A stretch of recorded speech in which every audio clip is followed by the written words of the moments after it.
from Bungoma, Gongwa, MONBASA, MVITA. Refugees. In the past, when there was turmoil in a place, people would flee to a peaceful place. This was called a place of refuge. This could be after an accidental crime had been committed. For instance, in the Bible, there are places where you could flee to if in the course of doing your work or something, accidentally somebody was murdered, because it was blood for blood. The relatives of the person would come baying for your blood. So if it was accidental, you would flee to that city. Sometimes it was due to attack of enemies. Your enemies have vanquished your village or your town, and you run away to some other place. There you will be given protection. But when you went to the place of protection, they would look at you to find if you are loyal to that place, because you are not one of them in the community. First, they looked at you as a security risk until when your behaviors and character were to conform to being one of them. So you had to own your allegiance to that place where you went. In the Gita, the Bhagavad Gita, Arjun's family had a problem in their homeland. He fled to another place. But when the army of his country now came threatening that place, he defended that place with the prince of that place. He was a very good soldier. The prince taunted himself he was going to war, but when he reached there, he was afraid of the army. But Arjun, being a good fighter, single-handedly stood against his army, and the place was not captured. We have another person who went for refuge. Jacob had messed up with his brother. The brother was begging for his life. He ran to his uncle's place. That is the Bible for Christians. So what are we talking about? We're talking about instability in places. Throughout history, there have been peaceful sessions. There are times when instability comes all around and you have to run to a place of safety, a place of refuge. Sometimes so many people are fleeing to that place that you can exhaust the resources. So mostly what people from the places of refuge do, they build camps for you. Sometimes these camps are very overcrowded and you are not in your country. You are not in a place of peace. So mostly what happens, that time you are vulnerable to many of the things, because sometimes even your rights are not taken care of. Some countries take very good care of the refugees. Some ignore. And what has been happening in refugee camps is that there are organizations that come and help people. And to some organization also it is a profiteering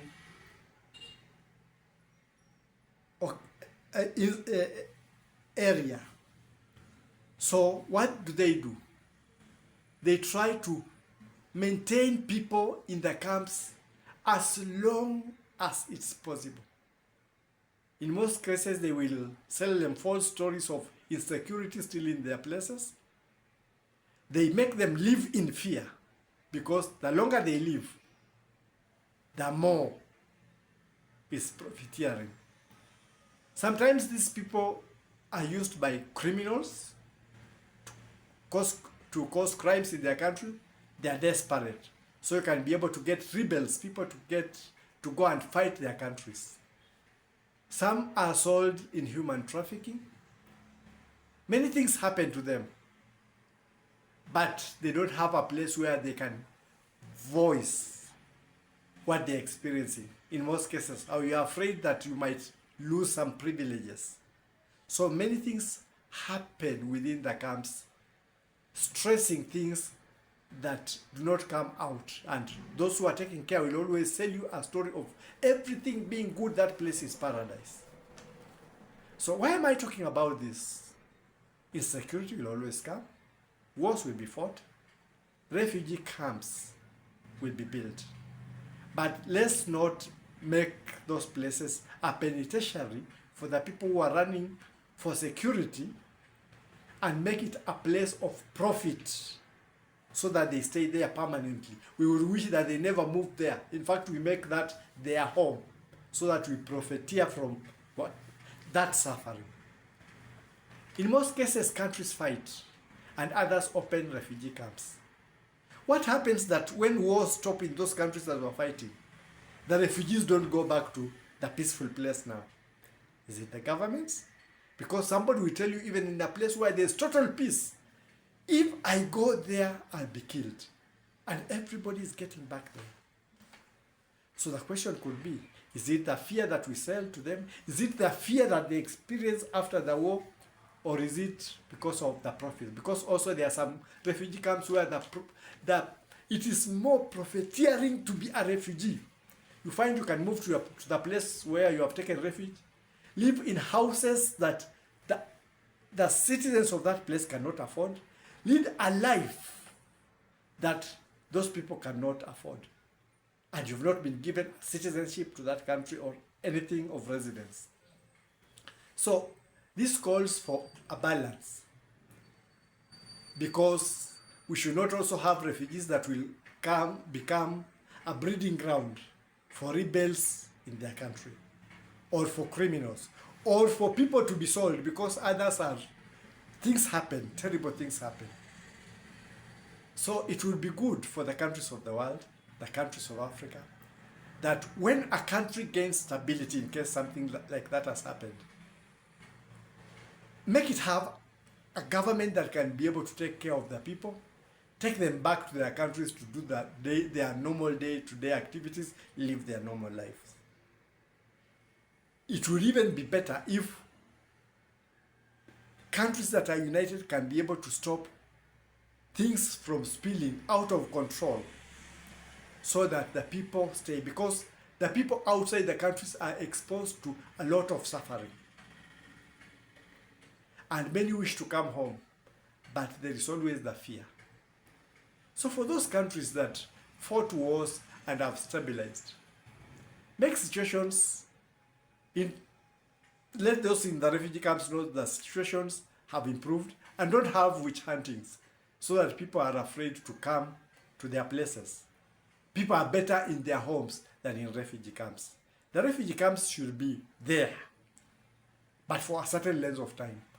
When the war is over, why keep refugee camps running in a place? Dissolve the refugee camps. If there is a problem somewhere else, because there's no country that will permanently have war problems or insecurity. But we always find situations where you find places that camps will never cease. Why? Insecurity. Even where things have stabilized, insecurity. Another thing that is there, that has been happening in some camps, some good things have been happening. There are some countries which decided to give refugees citizenship. So if, instead of crowding any country with the refugees, after a certain length of time, you can decide to distribute all the refugees in different countries, give them citizenship, let them lead a normal life. Once you have given them a safe place, a safe country. Some countries like America do that, some countries like Canada do that, and even some countries within the continents can do that. You volunteer. We shall take this number, give them citizenship, let them live like us, our civilians. It is something concerning, because there are places where you'll find situations are deplorable, but people are constantly kept, even when security and peace has returned to their places. it leaves one wondering, is it the jobs for those working for them? Or is it the fear instilled on them? Or is it witch hunting still going on in their country? So the countries of the world should look at that. Liaise with your governments, because these people, when they are enclosed in a place, they are not productive for their country. Get them, keep them safe for the length of time they are there, give them good conditions, and if the situation persists, distribute them to different countries. That is my take for now.